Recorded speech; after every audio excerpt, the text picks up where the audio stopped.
están? Bienvenidos, bienvenidas a estos especiales de Congreso Futuro que hemos desarrollado para ustedes en este verano, para que los acompañe con pensamiento fantástico durante los tiempos en que podemos descansar un poco y pensar con perspectiva. Hoy vamos a revisar la conversación que pudimos tener con el académico de Harvard, Santiago Rincón Gallardo, para poder hablar sobre cómo podríamos reformular el sistema educativo y de esta manera realmente educar a nuestros niños para la sociedad que viene. También tuvimos una conversación interesante con Lina Seldovich para reflexionar sobre cómo los residuos humanos, específicamente la caca, podría utilizarse en un futuro sustentable en el marco de una crisis climática. Y para terminar, una entrevista realmente sorprendente con Osh Agabi, quien logró integrar neuronas vivas en una tecnología para detectar olores y de esa manera revolucionar el mundo como lo conocemos, de formas que todavía no comprendemos bien. Realmente son tres entrevistas de lujo que dejamos a continuación en este capítulo que ahora comienza de Futuro 360. Probablemente uno de los grandes paradigmas que requerimos hace tanto tiempo transformar es el de la educación. Pero no lo hacemos lento, tenemos muchas resistencias sistémicas, resistencias culturales, y es por eso que hoy queremos hacer un foco especial en este tema, y para eso estamos con Santiago Rincón Gallardo, es director de investigación del equipo internacional Michael Fullan y doctor en educación de la Universidad de Harvard, entre muchos otros títulos como la mayoría de los científicos que tenemos acá. Muchas gracias por estar aquí. Un placer, Paloma, muchas gracias. Quisiera partir muy brevemente tratando de entender por qué no logramos hackear la educación de la revolución industrial y seguimos en esta conversación todo el tiempo. Creo que hay algunas razones clave. Y la primera es la cultura. En general, la cultura es una fuerza conservadora. La cultura es la que nos permite tener ciertas ideas de que lo que va a pasar mañana va a ser similar a aquello con lo que estoy familiarizado. Entonces, la cultura, por definición, es una fuerza conservadora. Y en particular la cultura escolar ha tenido una fuerza extraordinaria. Permanece prácticamente intacta, independientemente de lo que ha pasado en todo el mundo. Y uno puede ver que la naturaleza del trabajo en las escuelas sigue siendo muy similar a como era hace más de 100 años. La cultura escolar convencional, ese yo creo que es el desafío mayor. Ahorita lo desglosamos un poco más. Es que me encanta lo que estás planteando porque es como una tragedia perfecta. Por un lado, la educación efectivamente, en cualquier ámbito, el conocimiento nos permite habitar la incertidumbre de una manera más tranquila, ¿no? Es lo que nos pasa también aquí en Congreso Futuro cuando proyectamos. Sin embargo, cuando la educación no se renueva, claro, lo que termina haciendo es generándote, en teoría, una casita chiquita de seguridad, claro, pero una brecha infinita con la realidad, por supuesto, que te ponen mucho más riesgo, ¿no? Así es. Así es. Ahora, el gran y lo trágico de que no estemos cambiando es que ahora podemos ver una distancia muy grande entre el buen aprendizaje y lo que está pasando en las escuelas. Ay, qué pena que lo digas así porque para allá iba. Aprender es fundamentalmente un acto de libertad. Aprender es una práctica de libertad. Aprendemos bien cuando tenemos la autonomía para decidir qué vamos a aprender. ¿Cómo? ¿Por cuánto tiempo? ¿Cuándo? ¿Con quién? Así es como aprendemos bien todo lo que sabemos hacer bien. Aprender es un acto de libertad y esto es algo que está además bastante sustentado, que coincide con lo que la neurociencia del aprendizaje nos está diciendo sobre cómo aprenden los niños. Que es la pasión por explorar finalmente, por ¿no? Supuesto, es la excitación de explorar. Por supuesto. Nuestros niños a una edad muy temprana aprenden cosas extraordinarias, complejísimas. Aprenden a hablar, aprenden a caminar, aprenden a confiar en la gente o no. Aprenden varios idiomas y están en entornos donde se hablan varios idiomas. Aprenden cosas complejísimas, pero aprenden sin que les den clase. Aprenden básicamente teniendo exposición, estando expuestos a los modos en que los adultos hacen lo que ellos quieren aprender, hablar, en fin. Ay, Santiago, me encanta todo lo que estás planteando. Voy a ir lo más rápido para llegar lo más lejos. Sí, muy bien. Primero, libertad. ¿En qué términos? Ayúdanos a imaginar una educación libre. ¿Qué no tiene y qué sí tiene? Tratando de volverlo más concreto y menos abstracto. Claro. Bueno, lo primero que tiene es elección. O sea, si aprendemos bien lo que nos interesa, lo que tendríamos que hacer es ofrecer a los chicos un menú, un catálogo de opciones, dentro del cual puedan ellos involucrarse y que puedan investigar, que puedan explorar con profundidad en sus tiempos. Ya, pero ¿cómo haces, por ejemplo? Porque sabemos, por ejemplo, que hoy día es demasiado importante que la mayoría de las personas entendamos sobre el mundo digital. Claro. Es una habilidad que te permite participar del planeta como se está construyendo hasta hoy. Claro. ¿Cómo hago para que personas diversas se interesen en esto? ¿Cómo los caso? ¿Cómo los atraigo? Lo primero que hago es escucharlos, es entender qué les interesa a ellos. No vengo yo para decirles esto es lo que tienes que aprender.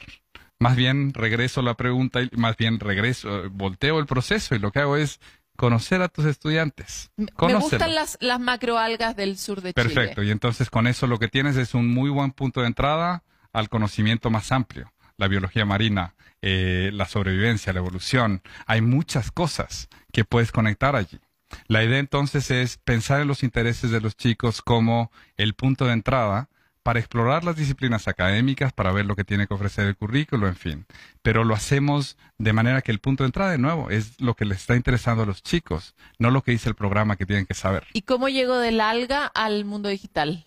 Bueno, claro, la cosa es, una vez que uno empieza a plantear preguntas con los estudiantes, el mundo digital va a ser una herramienta fundamental que tienes que utilizar para acceder a la información, claro, a la información que te va a permitir aprender sobre las algas marinas. Ahora, en esa misma línea, ¿cómo haces con escuelas, voy a decirlo como si fueran atestadas de niños? Porque no son escuelas que están capacitadas para recibir esa cantidad de niños. Escuelas llenas de niños, cada uno un universo, con un interés distinto, para practicar la libertad. Bueno, la cosa es, el problema es que la escuela convencional lo que ha hecho es crear escasez inducida de tiempo. El problema de atender a muchos niños es un problema cuando el maestro solo está a cargo del grupo completo, cuando se entiende que la fuente de conocimiento es solo el maestro. Ah, claro. Si tú empoderas a los del grupo por supuesto, es descentralizas. Decir, claro, es decir, si permites diversos temas de estudio, digamos no muchos, 3, 4, 5 temas de estudio que sucedan en simultáneo. Y entonces apoyas la investigación más pequeña, o digamos en grupos más pequeños de estudiantes que están estudiando la misma cosa, vas desarrollando con ellos entonces la habilidad de aprender por su cuenta, de investigar, de acceder a información, en fin. Pero a final de cuentas, cuando los niños terminan su proyecto de investigación, ahora son expertos. Ahora son expertos en ese tema, no en todo, pero en ese tema. Y entonces pueden educación por proyectos. Por supuesto, y luego horizontalizar el aula. Y luego entre pares. A final de cuentas uno aprende mejor cuando tiene que enseñar. Y entonces la ventaja de aprovechar a los estudiantes es que primero uno puede atender entonces uno a uno mejor a todos y uno asegura los dos ingredientes fundamentales que forman el buen aprendizaje. Uno es el interés del que aprende, pero la capacidad del que enseña también. Uno tiene pequeños maestros en los estudiantes que cuando les damos la oportunidad de hacerlo, lo hacen con mucha responsabilidad y con mucha eficiencia. Una de las grandes resistencias que vivimos en Chile proviene del mismo gremio de los profesores, que con distintas razones conocieron un mundo y están en otro, ¿no? Viven en otro. Primero, ¿cuáles son las habilidades que esos profesores necesitarían adquirir para enseñar con libertad?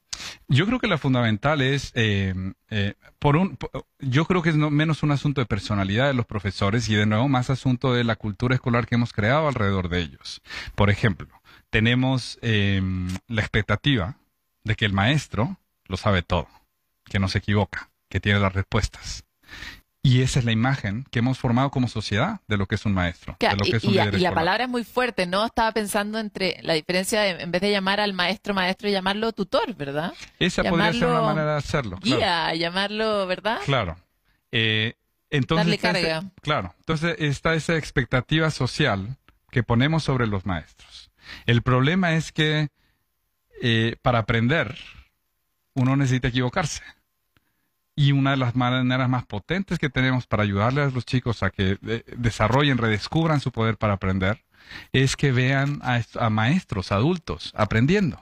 aprendiendo. Y equivocándose y entendiendo y reflexionando, transformándose. claro, reflexionando sobre lo que no funcionó, lo que no, reconociendo cuando estuve equivocado y refinando entonces las ideas o el trabajo que estamos haciendo. Por lo tanto, primer aprendizaje, valorar que uno también se equivoca y ojalá mostrarlo como un proceso de aprendizaje frente a tus alumnos. Por supuesto, o sea, la idea es, y entonces la destreza más importante. Si lo que queremos es que nuestros chicos sean gente que se siente, que goce el aprendizaje y que sabe aprender por su cuenta, lo mejor que podemos hacer es tener maestros que saben aprender por su cuenta y que gozan el aprendizaje. Lógico. Y que eso es lo que muestran no solo con la clase que dan, sino con el modo en que están en el mundo, con el modo en que se relacionan. Oye, Santiago, con ¿y tú ellos. has vivido algún tipo de proceso como de rehabilitación de maestros? En el sentido de que uno se encuentra con escuelas de maestros muy exigidos, sobre todo después de la pandemia, y también deprimidos, y también agobiados y Sí. desesperanzados. Sí. ¿Cómo se rehabilita a los maestros?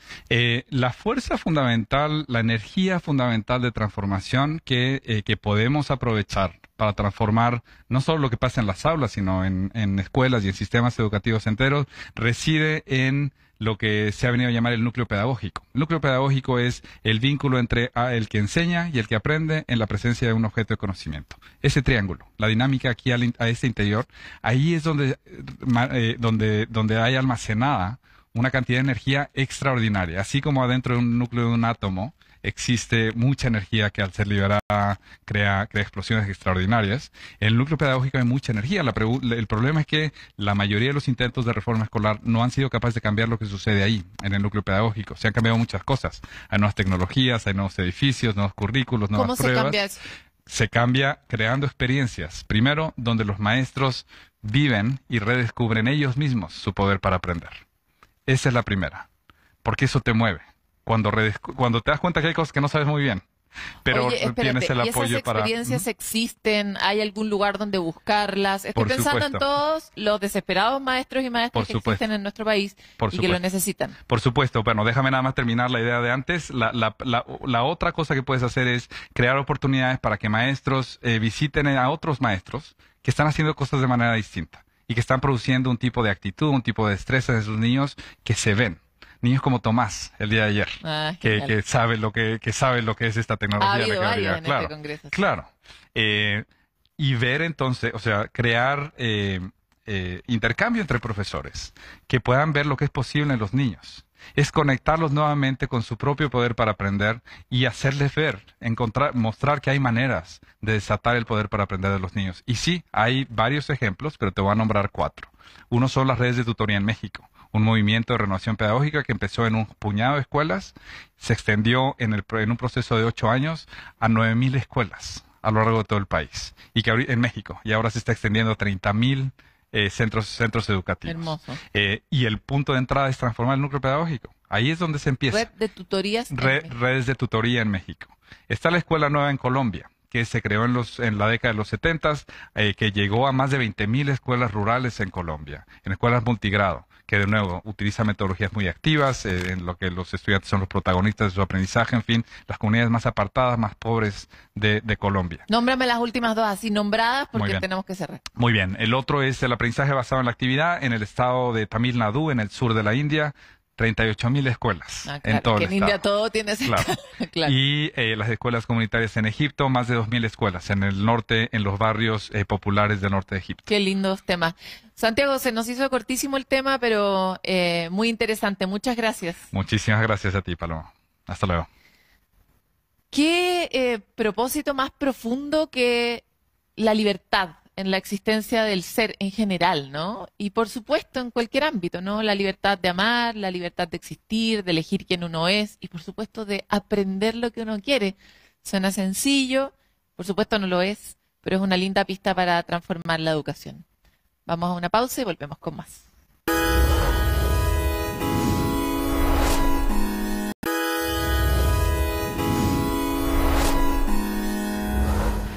En el marco del Congreso Futuro 2023 estamos abriendo la cabeza literalmente para pensar en nuevas posibilidades, para impactar mejor en el entorno en el que estamos inmersos los humanos y al que tanto daño hemos hecho. Es por eso que hoy día quisimos tener esta entrevista con Lina Seldovich. Ella es periodista, escritora y divulgadora científica y se ha enfocado en el asunto de los desechos y los fertilizantes. Queremos ver desde qué punto de vista. Muchas gracias, Lina, por estar con nosotros. Muchas gracias a ustedes por invitarme. Es un placer. ¿Nos podrías explicar cuál es tu propuesta para el futuro? Absolutamente. En mi libro, La otra materia oscura, yo propongo que los humanos reconsideremos nuestra opinión de lo que yo denomino la otra materia oscura, refiriéndome a nuestros excrementos. Porque es realmente un recurso invaluable que todos producimos de forma regular y puede resultar en un fertilizante increíble, un fertilizante orgánico, mucho mejor que los fertilizantes sintéticos. Y es un tipo de fertilizante que muchas sociedades ancestrales han utilizado antes de nosotros de forma exitosa para mantener nuestras tierras fértiles por generaciones, siglos tras siglos. Y este es exactamente el problema que nuestro mundo moderno tiene actualmente. Nuestras tierras se están quedando sin nutrientes y su habilidad para producir alimentos para nosotros. Entonces tú propones que no los traslademos, sino que los conservemos de alguna manera. De cierta manera. Veremos de qué forma, pero antes me gustaría saber cómo llegaste a esta idea. ¿Sabías sobre esto a partir, no sé, de la historia o algo? De hecho, tiene un origen poco convencional. Yo vivo en Nueva York ahora, pero nací y me crié en la Unión Soviética. Y muchas personas de mi familia eran científicos. Y mi abuelo, que tenía un título en ingeniería y otro en agricultura, fertilizaba nuestra granja familiar con el contenido de nuestro sistema séptico. Así es que una vez al año, en el otoño, cuando todo se estaba preparando para el invierno, él abría el tanque séptico, se ponía su traje especial, guantes, botas y tomaba 2 baldes. Y tomaba el contenido del sistema séptico y ponía un poco en los árboles de nuestro terreno, pero la mayor parte en sus pozos de compost. Él tenía todo el sistema. Así que ponía eso en los pozos de compost y ponía plantas muertas, restos de comida, y lo cerraba y dejaba que se asentara por 3 años para que todo se compostara. Y cuando lo abría nuevamente en la primavera, 3 años después, no quedaba nada que no fuera tierra negra enriquecida, que olía tan bien, olía a bosques, y era tan rica y nutritiva que mi abuelo la tomaba y la ponía en los cultivos, y crecían alimentos con eso. Y solía decir, tienes que alimentar a la tierra de la forma en que alimentas a las personas, y él lo hizo por 30 años. Yo crecí pensando que todo el mundo hacía lo mismo, porque ¿de qué otra manera? ¿Cómo comerían? Por supuesto, eso es lo que piensa cuando eres un niño. Exactamente. Luego crecí y me di cuenta de que nadie, muy pocas personas lo hacían realmente. La gran mayoría empuja la cadena, se va. Nadie sabe dónde, nadie quiere saber dónde. Eso nunca hizo sentido para mí, porque tiene que existir esa circularidad. Hoy lo llamamos agricultura circular. En ese entonces no lo llamábamos de ninguna forma. Era simplemente el círculo que tenía que completarse. Así es que años después, cuando la Fundación Gates lanzó Reinventar el desafío del inodoro. Recuerdo eso, fue una gran idea. Sí, las personas comenzaron a sentirse interesadas en el tema, así que comencé a escribir las historias sobre reciclar excremento, convertirlo en fertilizante, hacer otras cosas con ella. Y todo esto derivó en el libro. Una idea increíble, pero me preguntaba mientras escuchaba la historia de tu abuelo, ¿cómo podemos hacerlo de forma moderna? ¿Has pensado en la implementación en ciudad y también pensando en el tiempo? Porque tienes este procedimiento que dura 3 años con el que aprendiste. ¿Cómo lo podemos hacer hoy? Afortunadamente, en el siglo XXI tenemos distintas tecnologías que pueden lograrlo de la forma más rápida y mejor. No tiene que realizarse de forma manual ni con baldes. Tampoco guantes ni botas. Hemos construido sistemas industriales para el tratamiento de desechos que son realmente buenos para tomar todo desde las casas de las personas y juntarlo en un solo lugar. Y una vez que está todo ahí, según las diversas tecnologías, se hace diferente. Por ejemplo, en Washington, D.C., Hay una planta que presiona y luego composta. Esto en tanques masivos de concreto. Así que básicamente lo que sale de eso es tierra y es más rápido en esos tanques, probablemente porque tienen mejores bacterias que convierten los desechos en tierra. Toma un par de meses, luego lo empaquetan y lo venden a las personas de las granjas. También existe una empresa canadiense que construye un sistema que es como una juguera enorme y es tan afilada que mata todos los residuos, también los corta. Luego lo cargan en camiones y estos lo inyectan en la tierra de forma profunda. Así es que la tecnología existe. La tecnología existe. Algo que hemos escuchado muchas veces en este Congreso es que realmente necesitamos descentralizar las soluciones.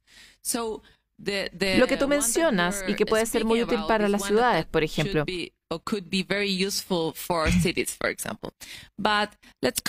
Pero vamos a las granjas, vamos a los campos. ¿Qué pueden hacer ellos para descentralizar esta producción de una forma salubre? ¿Qué piensas sobre esto? Sí, de hecho, hablo un poco sobre esto en mi libro, particularmente respecto de las grandes comunidades y que probablemente funcionaría para los agricultores también.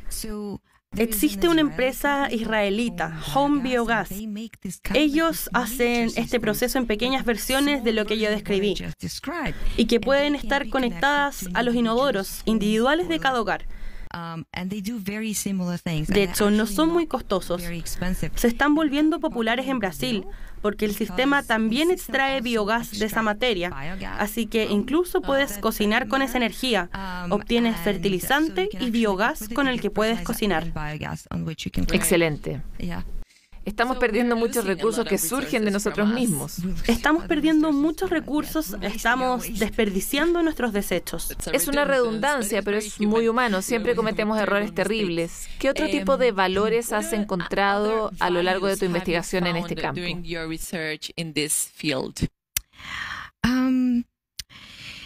Otros valores. Si consideramos cómo realizamos nuestros procesos sanitarios, también se puede obtener mucha agua a partir de ellos. También existen soluciones a nivel de construcciones. Hace algunos meses visité uno en San Francisco, muy nuevo. Literalmente se comenzó a construir recién. Se trata de un sistema que se pone en el sótano de un edificio y lo que hace es que se intercepta el agua que va saliendo del edificio, la limpia a través de una serie de membranas y pone esa agua nuevamente en circulación de ese edificio. Y luego lo otro que recopilan se saca, se desinfecta y se convierte en fertilizante. Es muy importante para lugares que no cuentan con mucha agua. Creo que esa será otra solución para un problema muy presente en la humanidad.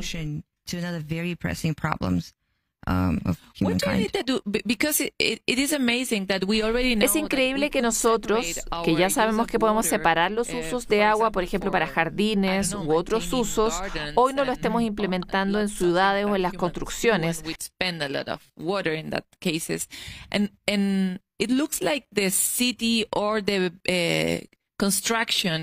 Nos están presentando las oportunidades de buena manera para promover a través de incentivos este tipo de prácticas. ¿Qué crees que necesitamos para incorporar estas soluciones a nuestra vida?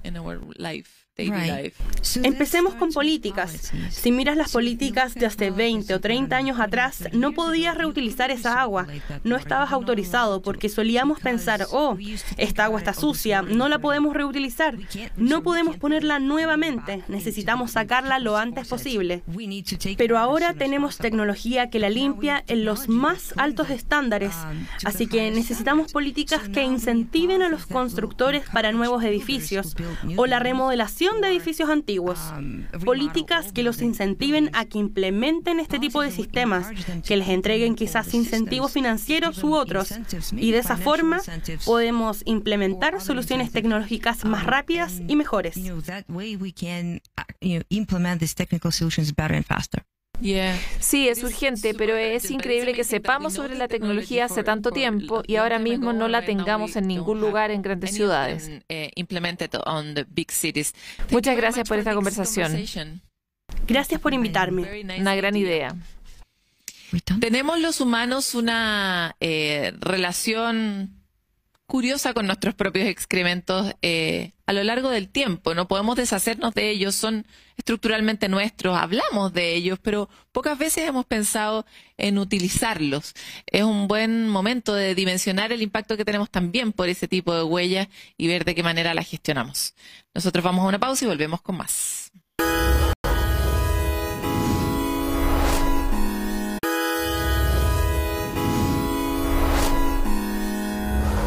Bueno, y en el marco de Congreso Futuro, como ustedes saben, tenemos conversaciones impresionantes y una de ellas es la que vamos a tener a continuación. Miren que nosotros nos dedicamos a este tema de la ciencia y esto yo no lo había escuchado nunca, así que ojalá ustedes puedan poner atención. Les quiero presentar a Osh Agabi, que es doctor en neurociencia computacional y bioingeniería, fundador y CEO de Konyuku. Correct.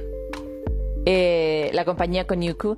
Y él ha hecho una innovación que combina la inteligencia que existe en nuestra propia biología con las máquinas para desarrollar, podríamos decir, un sensor que nos va a permitir detectar el infinito y más allá. Pero más que yo se los cuente, se los va a contar él.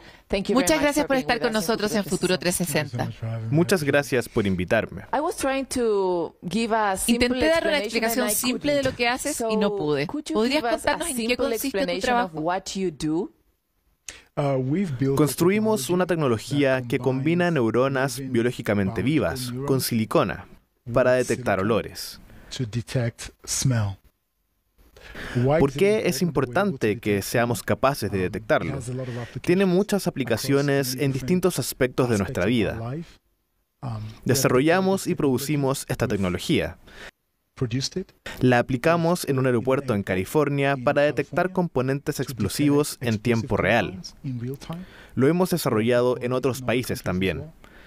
Pero una de las principales aplicaciones es diagnosticar distintas enfermedades a partir del olfato. Nuestra meta es poder aplicar esta tecnología en baños, en cada hogar del planeta, para diagnosticar en tiempo real. Increíble, pero vamos atrás, porque hay muchos temas interesantes de los que queremos hablar. Primero, ¿cómo funciona esta combinación entre biología y máquinas? Me refiero a cómo es este dispositivo y cuántos componentes biológicos tiene. Y no sé, por ejemplo, ¿cuántos viven dentro de este aparato? ¿Podrías darnos una idea? And how do they, I don't know, live inside of this? Can you give us an idea? El gran desafío aquí es la detección de los olores. Ese es el punto de partida. Como civilización, ese es un problema que ha convivido con nosotros a lo largo del tiempo, y la biología lo soluciona de una manera elegante. Hemos sido capaces de digitalizar el sonido, la vista, el tacto, excepto por el gusto y el olfato. La razón por la que no hemos logrado digitalizar el gusto y el olfato es porque es un proceso muy complicado. La biología lo ha solucionado de manera elegante. Tomamos las células, las modificamos genéticamente. Eso significa que tomamos el código genético que va en esa célula, lo reescribimos, lo hacemos compatible, lo introducimos de nuevo en la célula y logramos que la célula haga básicamente lo que nosotros queremos. Así es, las programan y les dicen, ok, vayan y encuentren, por ejemplo, explosivos. Anda y encuentra explosivos, o encuentra el componente vivo de una cerveza, o encuentra el componente del COVID, que es algo que hemos hecho, o haz cualquier cosa que nosotros queramos. Somos capaces de hacer ingeniería en la célula en primera instancia. Ese es el primer paso. Sacamos las células de un ratón o de donantes, las modificamos genéticamente y luego las ponemos en un chip. Es un pequeño chip que tiene neuronas. Entonces tiene azúcares, minerales, todo lo que una célula necesita para sobrevivir. Fluidos, alimento para la célula. Exacto, alimento para la célula. Y dentro de este chip tienes un sistema vascular de la misma manera en que tienes venas en tu cuerpo. Este chip tiene venas por las que los neutrones son capaces de navegar. Y el chip es la parte activa de esto, la parte biológica sintética de este mecanismo. Tomamos este chip y lo ponemos en un sistema más grande, que en conjunto lo llamamos CONICU. Tenemos la primera generación. ¿Como un celular? Exacto, es como si fuera la generación de un celular. Tiene la mitad de la huella de carbono de uno. Pesa cerca de 500 gramos, como 2 dispositivos de Apple. Tiene un Wi-Fi, tiene Bluetooth. Y básicamente puedes poner el chip en esta habitación y tú podrás estar en California. Pero el chip tiene una dirección IP y podrás conectarte directamente y preguntar cómo huele hoy Santiago y te entregaría todos los datos. Es una combinación entre los sistemas vivos y la electrónica. Los sistemas vivos son los que participan en la parte inicial y el sistema electrónico es quien hace los cálculos adicionales y permite enviar las señales a donde sea. Tengo 300 preguntas, pero elegiré una para continuar. Tenemos un dispositivo que tiene una parte viva. Es una máquina viva. Yo la llamaría un cyborg. Increíble. ¿Qué tan complejo o tan poderoso es este dispositivo? Porque estaba pensando, ¿estás intentando reproducir el olfato humano o el olfato de un perro, por ejemplo, que es mucho más poderoso?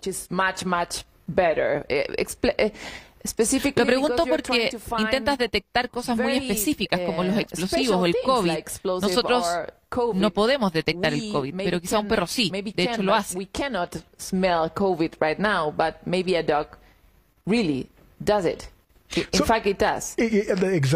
Exacto. Luego de muchas pruebas y estudios se ha demostrado que los perros pueden. Sí, lo hemos leído. Nosotros también en CONICU hemos hecho ensayos clínicos donde demostramos que podemos detectar COVID a través del olfato, por el aliento, en términos de sensibilidad. ¿Es como un perro, pero aún más poderoso? Hemos hecho pruebas cara a cara con perros, donde hemos demostrado que incluso podemos superar a los perros. De hecho, hicimos una prueba con una agencia en Estados Unidos, en Alabama, donde demostramos que luego de 114 pruebas, el perro tuvo 58% de precisión, mientras que en las otras 114 pruebas no tuvimos ni un solo falso positivo o falso negativo. En ese ejemplo en particular demostramos que podemos superar al perro, pero no pensamos de esa manera. No estamos pensando en si somos mejor o no que los perros. Al final del día somos una industria, ¿cierto? E intentamos agregar valor a las personas para mejorar su vida, extraer valor de eso. Somos un negocio y somos honestos respecto a eso. Pero aquí está la cuestión. Lo que nos impulsa es crear valor. Entonces, si uno de nuestros principales clientes es Airbus, si viene Airbus y nos dice, queremos hacer los viajes de pasajeros más fluidos, en Estados Unidos cada verano es la misma historia. Este gran flujo de personas, cada aeropuerto está lleno, y para el Día de Acción de Gracias es lo mismo. ¿Por qué no podemos tener una tecnología que permita a la gente viajar desde el aeropuerto hacia el avión de manera fluida? Y podrían abordar el avión de la misma manera en que se ingresa a un tren. ¿Por qué no podemos hacer eso? Bueno, resulta que no sabemos el perfil de riesgo de una persona. ¿Qué pasa si pudiéramos oler a la gente de manera invisible? Y podrían solamente ingresar al avión y hacerles la vida más fácil cuando fuesen a ver a sus seres queridos. Y no tienes que perfilar a nadie. Esa es la dimensión social que crea un sistema más abierto y confiable, porque tengo estos datos que ven que no eres una amenaza. Y para los aviones es genial, porque los filtros que pusieron no funcionaron durante un tiempo, por ejemplo, para el COVID. Las partículas eran demasiado pequeñas para ser atrapadas. Para ser claros, sucede que trabajamos con una de las mejores fábricas de aviones en el mundo. Tengo la seguridad de que los filtros en los aviones funcionan a veces incluso mejor que los que tienen en los hospitales. Son filtros muy buenos. Pero eso no quita el hecho de que exista la necesidad de que cuando la gente llega a los aeropuertos se debe intentar hacer la vida menos miserable, para hacer la experiencia de volar más agradable. E incluso en espacios abiertos, más seguros, como aeropuertos, estadios, teatros, para que cuando venga la gente se sienta mucho más segura.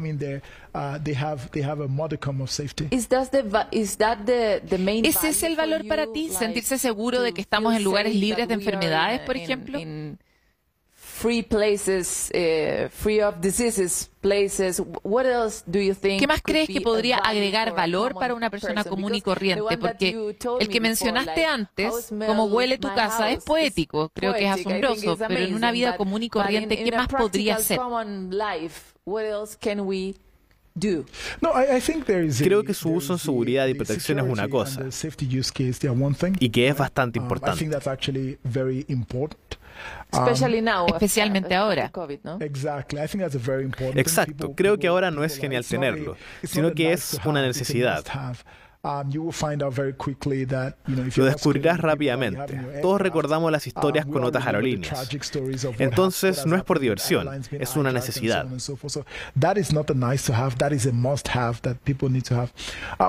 Para continuar con el tema y conversar sobre otros usos potenciales, en el ámbito del gas petrolero hemos trabajado con ExxonMobil para detectar gases nocivos que se han producido en las refinerías, para mantener bajo esos niveles para que no se transformen en cancerígenos. La gente necesita los combustibles para seguir con sus vidas, y no tiene que ser de una manera nociva para la gente. Hemos demostrado en el sector de la agricultura, con compañías como BASF, para detectar componentes que se producen cuando los pesticidas atacan a las plantas. Incluso en la industria cervecera hemos sido capaces de detectar compuestos vivos en la cerveza. Pero por lejos, la aplicación que más me emociona es esta idea de convertir cada baño de cada casa en un centro de salud. Eso es por lejos lo que más me emociona. Siempre describo a Koniku como una serie, donde la final de la primera temporada es cuando podemos diagnosticar a cada persona en el baño de su casa en tiempo real. Pongo esto en perspectiva y en contexto. Soy originario de Nigeria, crecí en Suiza y ahora tengo nacionalidad estadounidense. Cuando observamos la trayectoria de la población de este planeta, creo que en los próximos años seremos 9.000 millones de personas. Y vivimos en un mundo tan seccionado, tan polarizado, donde alguien que está viviendo en Venezuela, o alguien que está viviendo en Brasilia o en Río, es capaz de ver el estándar de vida de alguien en el Reino Unido.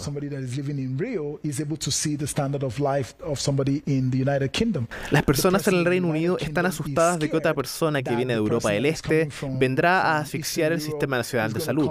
Lo mismo ocurre en Estados Unidos.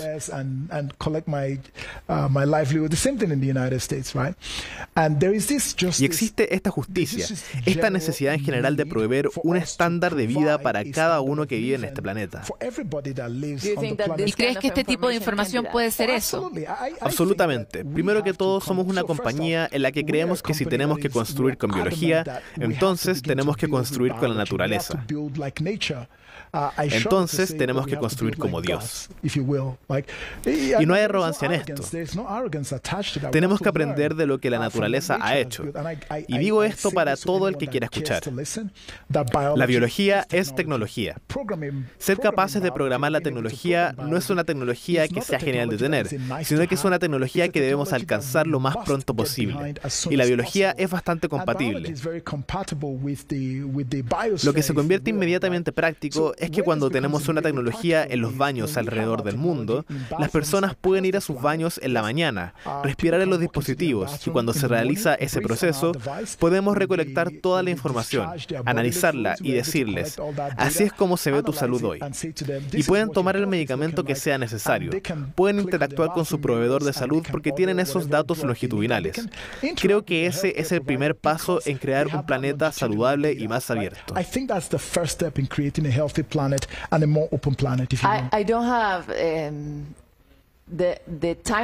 No tengo el tiempo que me gustaría tener, entonces tengo dos preguntas finales. La primera es, ¿crees que definitivamente la naturaleza es mejor que las tecnologías creadas por la humanidad?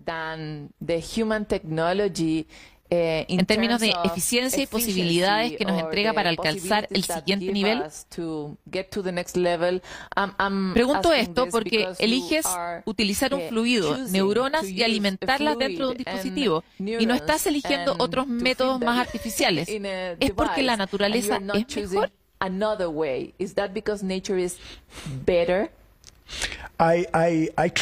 Intento no pensar en esos términos, intento no hacerlo.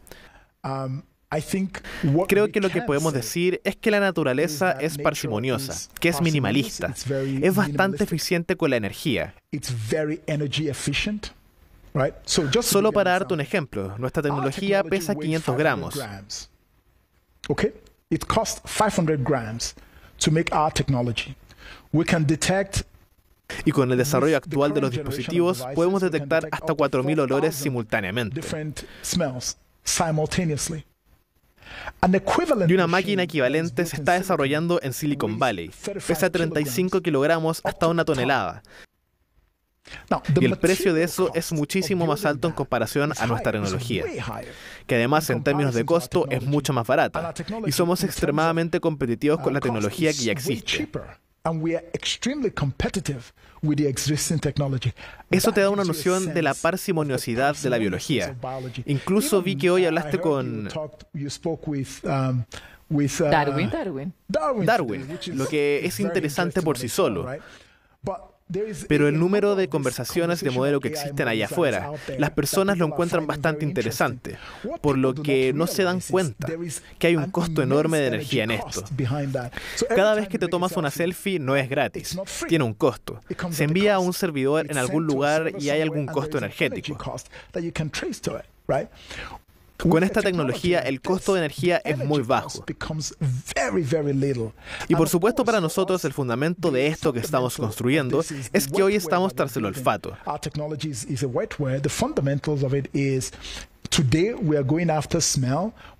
Pero nuestra completa ambición es construir un cerebro desde cero. Un agente inteligente que sea capaz de leer datos del mundo real, darle sentido y tomar decisiones autónomas. Sí, aún no estamos al nivel quizás de otras tecnologías, porque estamos resolviendo un problema práctico, pero este es nuestra guía para poder construir agentes con inteligencia autónoma, con nuestra tecnología, y que seamos capaces de hacerlo mejor, y a un bajo costo en comparación con la competencia. ¿Y es esta la frontera de las supercomputadoras? ¿Y cómo procesan la información? Porque ahora estamos en un momento difícil donde necesitamos computadoras más grandes que procesen más y más información.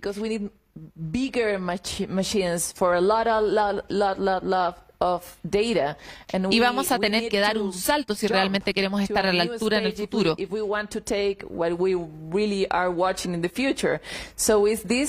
esta una tecnología que se puede usar en computadoras? Odio decir esto, porque soy un observador sesgado. Creo que los jueces están allá afuera. ¿Qué montón de tecnología ganará? Es algo abierto. Muchas compañías de Silicon Valley, todos están trabajando con la inteligencia artificial general, como quieras definirlo. Hay una carrera, está claro. Estas grandes compañías, Google, Amazon, ellos están progresando, ¿cierto? Con los pequeños sujetos, los que la gente piensa. Ellos están locos, no saben lo que están haciendo. Como tú. Bueno, podrías decir eso. Pero la cosa es esta, soy capitalista, creo en la libertad de innovación, en la libre competencia. Estamos atacando un problema que ha existido por las últimas 4 décadas y ha afectado a todo el mundo. Por los últimos 40 años, la gente ha intentado resolver el olfato. Nosotros lo resolvimos. Increíble. Lo construimos, funciona, y lo estamos fabricando a larga escala, que es otra historia y un proceso doloroso. Lo resolvimos, seguimos adelante y estamos resolviendo el verdadero problema de entregar cuidados médicos a 9.000 millones de personas de una manera completamente diferente. Cuando estemos listos con eso, avanzaremos hacia el siguiente problema, que será cómo construimos un cerebro inteligente. Es increíble. Muchas gracias por tu trabajo y por venir. Gracias a ti por tu tiempo. Es un descubrimiento y desarrollo asombroso. Muchas gracias. Muchas gracias por estar aquí, Futuro 360. Muchas gracias por invitarme. Gracias. ¿Qué decir, no? Increíble, es como esas cosas que nos habíamos imaginado, y cuando pensamos en los transhumanos, en congresos futuros anteriores hemos tenido a una persona que se conecta a una antena a la cabeza y de esa manera puede percibir nuevas ondas, a gente que está tratando de ponerse una cola porque quiere tener una estabilidad que tienen algunos otros animales, pero no hemos pensado en esta otra forma de transhumanismo donde extraemos algo que es hasta ahora puramente animal o biológico y lo convertimos en una máquina. Definitivamente una nueva frontera que llevamos desde este Congreso Futuro 2023 para ustedes, para que vean que no hay un límite real. Tanto de qué hablar en este Congreso Futuro. Hemos tratado de hacer una síntesis de las conversaciones más sorprendentes a las que pudimos acceder, pero por supuesto se nos quedaron muchas abajo. A mí la que me perturba y asombra mucho es esta última conversación con Agavi, que empieza a desarrollar ya no solo tecnología, ya no solo máquinas, sino máquinas que tienen elementos biológicos y que están vivos. Esa máquina de alguna forma es como una pecera de neuronas. ¿Cómo nos sentimos con eso? Con tener tal vez un celular que tiene unas neuronas y tiene muchas capacidades nuevas, pero que están vivas en un objeto que utilizamos de manera funcional. Todavía no sé muy bien dónde instalar la conversación dentro de mí. ¿Qué piensan ustedes sobre esto? Compártanlo a través de nuestras redes, porque siempre estamos tratando de provocar esas conversaciones en la ciudadanía mientras la tecnología avanza, como vemos, a pasos de gigante. Nos vamos y volvemos con mucho más de Futuro 360 en el siguiente capítulo.